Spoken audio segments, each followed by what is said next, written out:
Welcome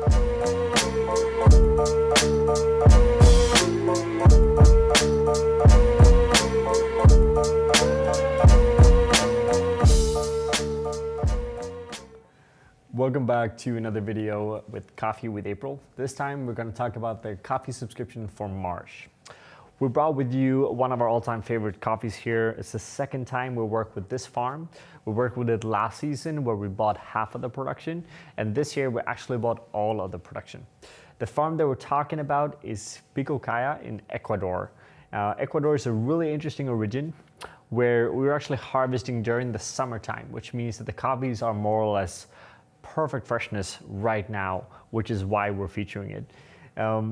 We, from this farm, are buying a bunch of different varietals. We're talking a lot about Typica, Pacamara, we're going to see Ethiopian varietals, Sidra varietals.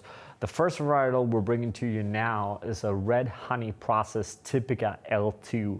I say L2 because at the farm they actually have two different strains of Typica, and they're separating the name by just picking L2. So you can see that specifically as well whenever you buy a coffee from us.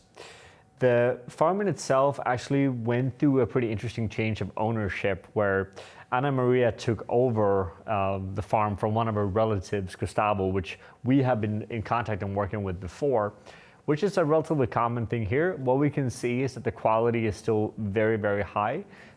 If nothing else, the coffee is actually slightly better now this year, which we're really excited. So we're looking forward to continue this work with Ana Maria in the future. The farm itself is about 1,600 to 1,700 meters.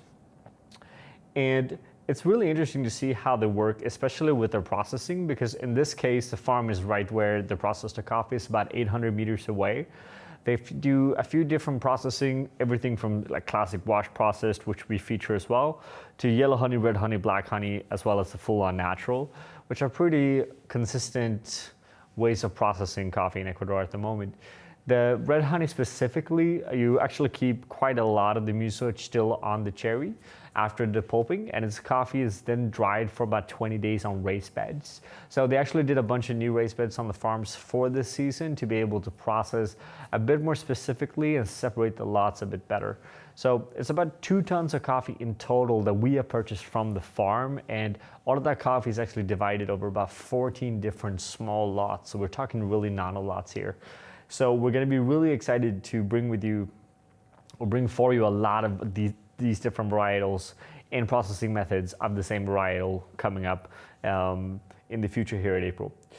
Now, a few notes about the roasting of the coffee, which I know you guys are always interested in. We're talking about a relatively short roast time for us these days. It's about 10 minutes and 15 seconds for the total roast time, with 1 minute and 4 seconds after first crack, giving you a 10.4% development time if you care about that. The end temperature here is 207.3, which is a bit lower than what we're used to. We're gonna usually be around 208 and 209. It's simply because the coffee here is very sweet as it is, so we can afford taking it a tiny bit lighter to keep all of that vibrancy, which makes the coffee a tiny bit more acidic and a bit more complex as well, which is something that we really prefer. Let's move over to the brewing. The brewing, for those of you that followed us for a while now, you know that we're just about to launch our own brewer, the April brewer. So that's what we brought out now. We realized that you guys don't have it yet. We're gonna start shipping it out in the month of May. First fulfilling all of the Kickstarter orders and then shipping it out to all of you, making it available both online for retail and wholesale. So sign up on our newsletters or follow our social media to make sure that you know the latest update about the brewer.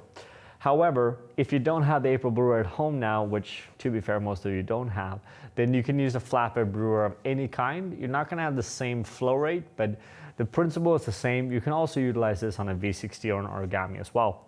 So the brew method is relatively simple. We work with a 1:15 brew ratio, meaning 13 grams of coffee in this case to 200 grams of water.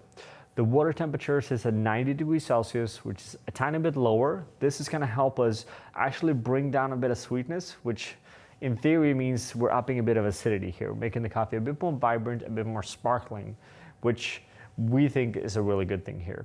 The pouring structure is very simple. We're doing 2 pours Each pour is 100 grams of water in each pour, starting with a 50-gram circle pour for 5 seconds, moving into a 50-gram center pour for an additional 5 seconds. Now this is one long continuous pour. The reason why we do the center pour in the end is that it's going to increase the agitation, push the water through the coffee a tiny bit faster, which helps us control our brew times and also helps us give, again, a bit more vibrancy throughout the cup. The total brew time here is going to be 2 minutes and 30 seconds, which is just, it's not short, it's not long either, right? It's somewhere in between, and we find that a lot of the coffees, especially using the April brewer, performs really well here. If you let that go up to 3 minutes, it's not going to be the end of the world, but if you brew above 3 minutes, under 2 minutes with this recipe, you're most likely not going to find that sweet spot. In terms of grinding, we always grind coarse. It's very simple. Most of you know that by now as well. Grinding coarse, we believe, gives a bit more clarity in the cup and higher quality flavor note. Now, that was about all the information I have. If you guys have any other questions about this coffee, about the roasting, about the brewing, you're more than welcome to comment down here. A fun fact about the coffee is that it's actually going to be one of 2 coffees that we're going to introduce in our sparkling cold brew for this season, which is going to launch later in April. So keep your eyes out for that. And again, any questions, we're always happy to answer. Please write them down here. Thank you for watching.